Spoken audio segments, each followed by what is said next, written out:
to the 9 at 9, where typically I tell you 9 things at 9 in the morning for less than 9 minutes. My name's Kathryn Jones, founding design hacker and your host. But today we're going to take a little bit different form, okay? Because people are asking the question, what actually is a sales funnel, okay? Now, easiest way to know to explain it, we can go a lot more in depth. We can talk about how the funnel starts at the ad and how the funnel never ends. But here's how I want to explain it to you today, okay?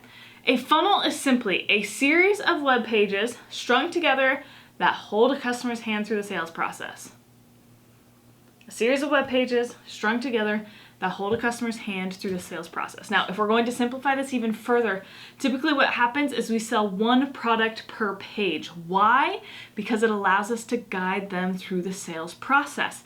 If you give a customer more choices to make, they actually buy less. So by literally nurturing them, saying, oh yeah, do you want this?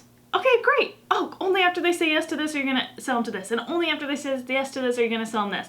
Rather than saying, these are all the things you need right now. Too much too soon is going to overwhelm them. So again, the beauty of a sales funnel is it allows it to work as almost an extension of yourself, okay? Taking their hand and guiding them through the sales process. Web page after web page after web page, strategically strung together. If you want to learn more about how to do this, you know the drill. Come hang out with us inside our free Facebook group, Design Hackers Official. See you there.